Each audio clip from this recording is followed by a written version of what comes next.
জামাতিরা যখন প্রচার করে বা শিবির প্রচার করে আমরাই এনেছি স্বাধীনতা, আমরাই রক্ষা,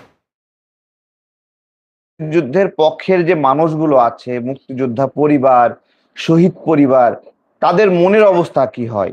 এই যে একটা নগদ নগদ জামাত শিবিরের প্রতারণা এবং মিথ্যাচারিতা, যে ওরাই স্বাধীনতা আনছে, ওরাই রক্ষা করবে, তখন যারা এই দেশে স্বাধীনতা আনছে, যারা জীবন দিছে, যে সকল পরিবার ক্ষতিগ্রস্ত, যে সকল নারীরা ধর্ষিত হয়েছিল, তাদের পারিবারিক অবস্থা কিরকম হয় যখন জামাত শিবির বলে ওরাই স্বাধীনতা এনেছে? তো আজকে একটা ভিডিও দেখছিলাম, এক রাজাকার স্টেজে উঠে বক্তব্য দিচ্ছে, স্বাধীনতা দিবসের বক্তব্য দিচ্ছে, সেখানে সামনে মুক্তিযোদ্ধারা ছিল, তারা চিৎকার করে বলছিল নামা, রাজাকারের বাচ্চারে নামা। তারা চিৎকারে ফেটে পড়ছিল, বলছিল রাজা নামা, রাজাকারের বাচ্চাকে নামা, এটা তারা চিৎকারে ফেটে উঠছিল। তো আমরা একটু সেটা শুনবো, আমরা চলেন আমরা শুনি।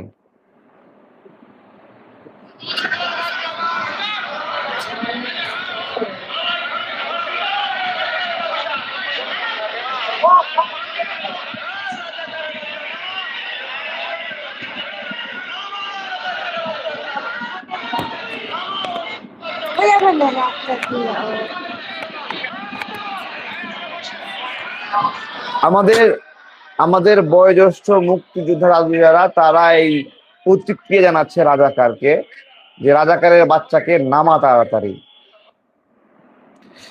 আজকে জাতীয় স্মৃতিসৌধে আমরা ফুল দিতে গিয়েছি, শ্রদ্ধা জানাতে গিয়েছি, সেইখানে জামাত ফুল দিয়ে বের হচ্ছিল এবং তারা খুব হাসি মুখে বের হচ্ছিল, তাদের মতো করে স্লোগান দিচ্ছিল।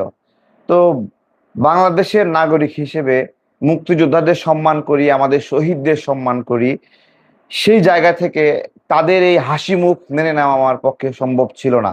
তাদের হাসি মুখ দেখে আমাদের মনটা খারাপ হয়ে যায়, যে রাজাকাররা এভাবে হাসতে হাসতে এখানে ফুল দিতে আসবে, আর মুক্তিযুদ্ধের পক্ষের মানুষরা এখানে ফুল দিতে আসতে ভয় পাবে, তাদের দুশ্চিন্তা হবে। এই যদি পরিস্থিতি হয়, তাহলে আমরা সেই পরিস্থিতি থেকে বাংলাদেশকে কিভাবে উত্তরণ করব? প্রাথমিক প্রতিক্রিয়া হিসেবে ওইখানেই বলে বলে ফেলি যে রাজাকারদের স্মৃতিসৌধে রাজাকার, এইভাবে স্লোগানটা দিই, লজ্জা লজ্জা, স্মৃতিসৌধে রাজাকার, লজ্জা লজ্জা। তো এইভাবে স্লোগানটা দিয়ে ফেলি, যে ইনস্ট্যান্ট, আমরা তো কিছু করতে পারছি না, সংখ্যায় ছোট, ওরা তো বড় বাহিনী নিয়ে আসছে, সেই জায়গা থেকে অন্য কারো প্রতিক্রিয়া আমরা না হওয়াতে আমরা ইনস্ট্যান্ট সেই প্রতিক্রিয়াটা করি। তো যাই হোক, রাজাকারের শাবক যারা আছে, তারপরে যুদ্ধাপরাধী যারা আছে, তারা এই বাংলাদেশে কি অবস্থায় কিভাবে বিচরণ করবে, কতটুকু তাদের চিন্তা বিকশিত হবে, তা কতটুকু তাদের চিন্তা লালিত হবে, এই সব কিছু একটা আলাদা বিষয়। কিন্তু কিন্তু যখন এটা বলা হবে যে আমরা এনেছি স্বাধীনতা, মানে শিবির যখন বলবে, সেই শিবিরের আসলে রাজনৈতিক পরিচয় কি? ইসলামিক ছাত্র সংঘ নামের যে সংগঠন ছিল, তাদের রাজনৈতিক ভূমিকা কি ছিল, সেটা আপনাদের কাছে জিজ্ঞাসা করছি।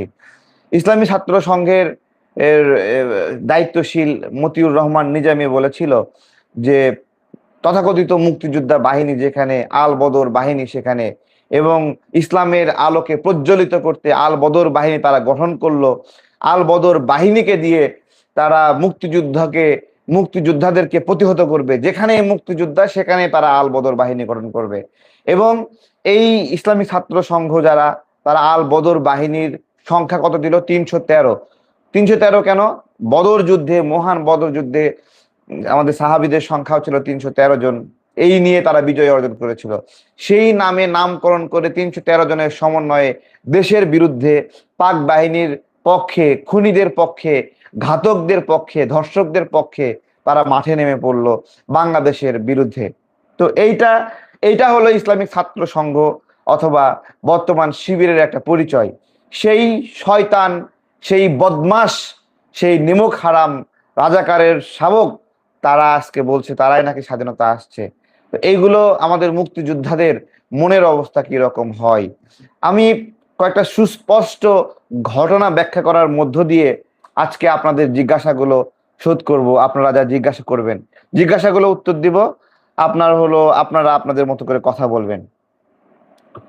চলেন আমরা এটা শুরু করি। জিজ্ঞাসার মধ্যে গুরুত্বপূর্ণ জিজ্ঞাসা যে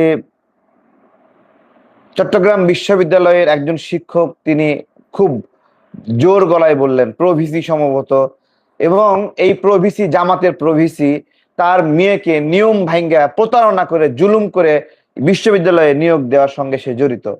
তো সৎ লোকের এই ব্যবস্থাপনা আমরা সেই সময় তো দেখেছি যে এরা কত বড় প্রতারক এবং ধান্দাবাজ। তো সেই লোক বলল যে বুদ্ধিজীবী হত্যার সঙ্গে পাক বাহিনী জড়িত না। আচ্ছা, পাক বাহিনী জড়িত বা জড়িত না সেটা একটা বিষয়, কিন্তু বাংলাদেশের একটা বিশ্ববিদ্যালয়ে চাকরি করবে, হ্যাঁ, সেই শিক্ষক পাকিস্তানের পক্ষ নিয়ে এইভাবে বলবে পাক বাহিনী জড়িত না। তো এইরকম এইরকম শিক্ষক যারা, তাদের জন্মের সত্যতা কতটুকু, বা তারা বাংলাদেশের নাগরিক কতটুকু, এবং তারা চাকরি করছে দ্বিধার্সে। তো এইটা আমরা দেখলাম। আসেন, ওই যে শিক্ষক বলল পাক বাহিনী হত্যা করছে, তার প্রমাণ কি, দলিল কি, আমরা সেই বিষয়ে একটু কথা বলবো।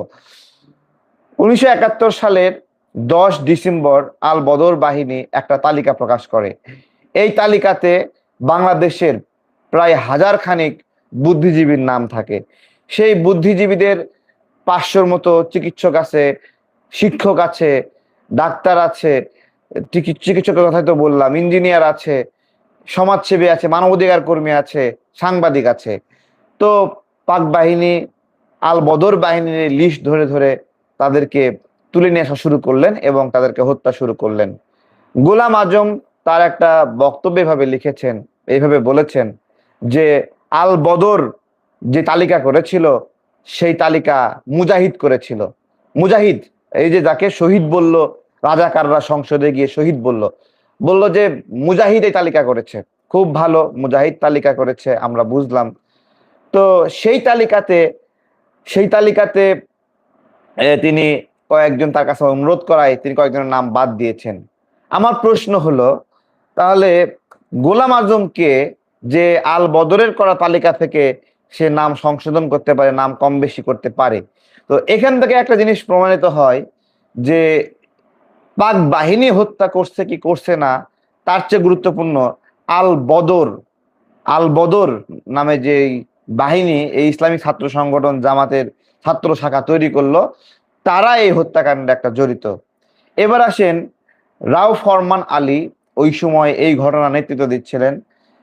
তার একটা বইয়ে সুস্পষ্টভাবে লেখা আছে যে বুদ্ধিজীবী গণহত্যার ক্ষেত্রে এই তালিকা করেছিল আল বদর, তার লেখাতে বইয়ে আছে।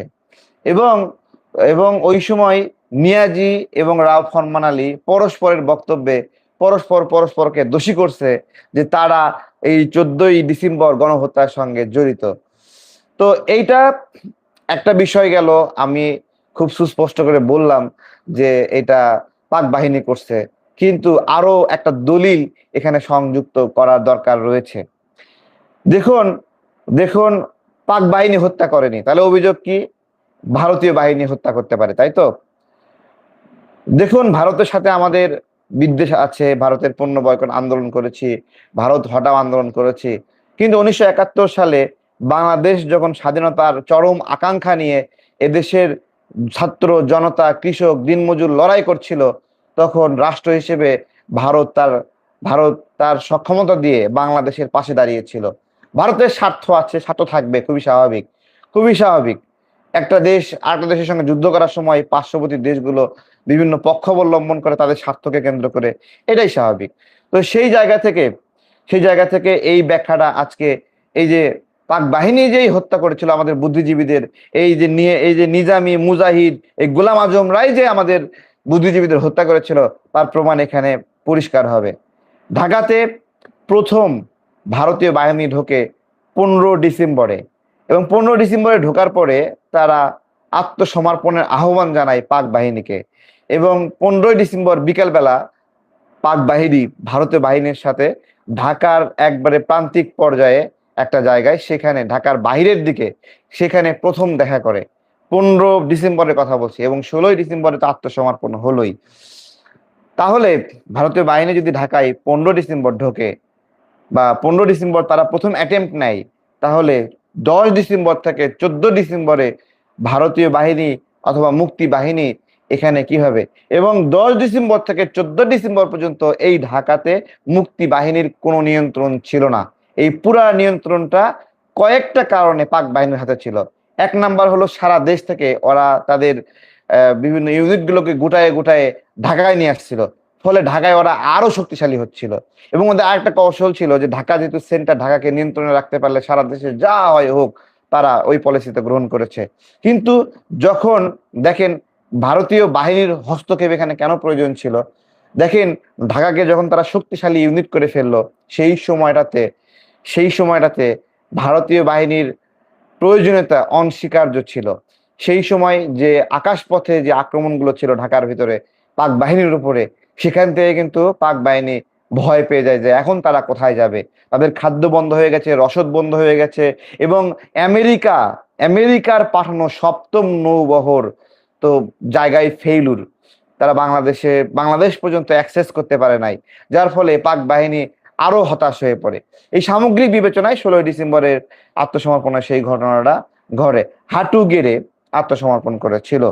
তো আজকে সেই পাক বাহিনীর লিগেসি, সেই ইসলামী ছাত্র সংগঠন, সেই শিবির, তারা লিখছে, তারা কি লিখছে বলেন?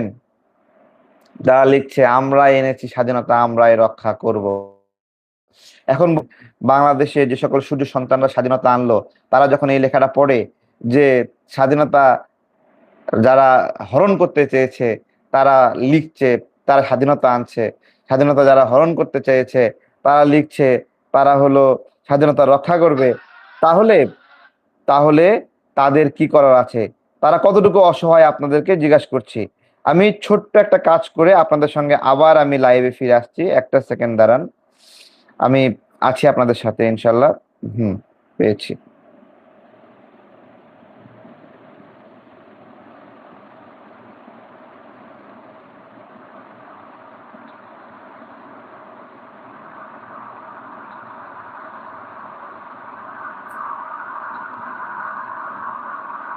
হুম, আমি অ্যাক্সেস করতে, ও হো, আমার একটা কন্টেন্ট রিমুভ রয়েছে।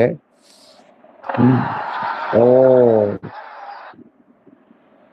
এটা কবেকার? গট ইট,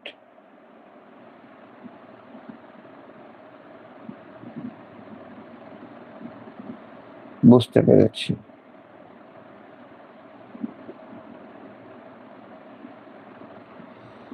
আমরা রিমুভ ওয়ার্নিং আপিল,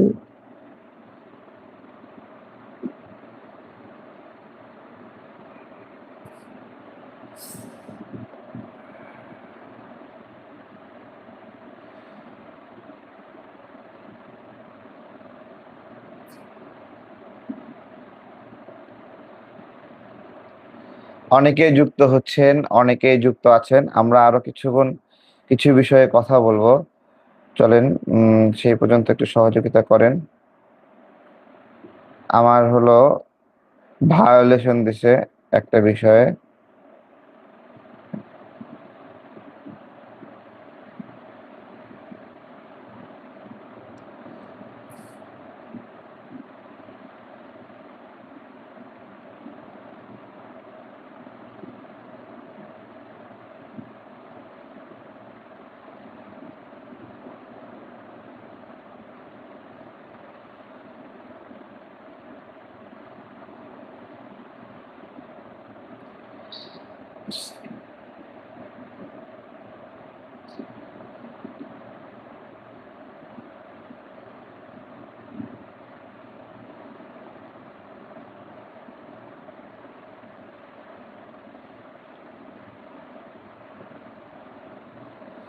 আমরা লাইনে আছি।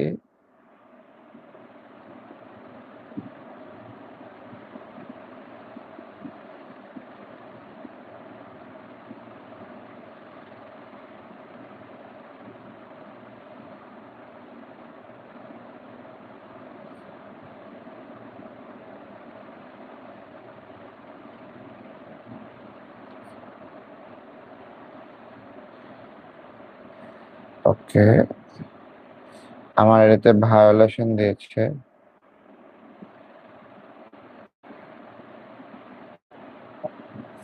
হয়েছে। আমাকে ভায়োলেশনের কারণে আপনার হলো একটা ট্রেনিং দেওয়া হলো আমাকে। আমি চাচ্ছিলাম যে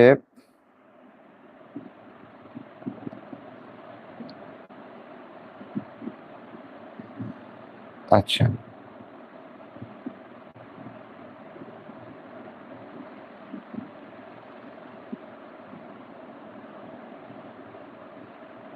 সবাই কেমন আছেন একটু দেখছিলাম। Extremely satisfied. Okay. How are you, brother? MIS Repo. Miss Repo. I'm fine. I think you also fine. আসসালামু আলাইকুম Tarek brother, how are you? আলহামদুলিল্লাহ, আমি ভালো আছি। তারপরে once he ran for the Constituent Assembly, once he ran for Jamaat, once ran for BNP, brother. He fixed his position, said hi. Uh, Sheikh. Okay. আলহামদুলিল্লাহ ভালো আছি। তো সবাই ভালো আছেন আশা করি। আহ, আমরা আজকে ছোট একটা লাইভ সেশন করছিলাম, এখানে অনেকে যুক্ত হচ্ছেন। What's up with the country? What's up with the country, আমাদের দেশটা এখন ভালো যাচ্ছে, কিন্তু ইরান আমেরিকা যুদ্ধের কারণে এইটা খুব কঠিন হচ্ছে। বিশেষত জ্বালানি খাতে আমরা খুব ট্রাবল ফেস করছি। এখানে স্বাভাবিকের চেয়ে মানুষ বেশি তেল সংরক্ষণ করার একটা প্রবণতা দেখা যাচ্ছে, যার ফলে অনেক মানুষ তেল পাচ্ছে না। তো এইটা আর কি বিষয়, সেই জায়গা থেকে এটার পরিত্রাণ কি? এটার পরিত্রাণ হতো যদি সোশ্যাল মিডিয়ায় গুজব না ছড়াতো। আমি খুব সুস্পষ্ট করেই বলি, একটা গোত্র আছে, তারা দেশকে আনস্টেবল করে কিছু ফায়দা নিয়েছে দীর্ঘদিন, তারা এখন এটা চাই। তার মধ্যে পিনাকি ভট্টাচার্য আছে, সে কন্টিনিউয়াসলি তেল বিষয়টা নিয়ে একটা প্যানিক সৃষ্টি করার চেষ্টা করছে। সে জানে যে প্যানিক থাকলে এটা নিয়ে সমস্যা থাকবে, ওই প্যানিকটা সে ডেভেলপ করছে। তো এটা আর এরকম আছে অনেক, যারা এই প্যানিক সৃষ্টি করে সরকারকে বেকায়দায় ফেলতে চায়। তো আমরা যদি, যারা দেশকে ভালোবাসে, তারা এই কাজটা করবে না, কারণ দুর্যোগের সময় সবাইকে নিয়ে শান্ত রেখে কার্যক্রম করতে হয়, বিপদের সময় কার্যক্রম করতে হয়। এরা তার উল্টোটা করছে, তার মানে তাদের দেশটা আপনার হলো প্রয়োজন কি প্রয়োজন না, দেশের মানুষকে প্রয়োজন কি প্রয়োজন না, তাদের হলো নিয়ন্ত্রণ প্রয়োজন। যেরকম টিক্কা খান বলেছিল, টিক্কা খান বলছিল যে পূর্ব পাকিস্তানের জনগণকে তার দরকার নাই, পূর্ব পাকিস্তানের মাটি দরকার তার। তো এইটা আর কি, সবকিছু মিলায়। আহ, ভালো থাকবেন সবাই, ইনশাল্লাহ। একটু যুক্ত হয়েছিলাম আপনাদের সাথে। আসসালামু আলাইকুম।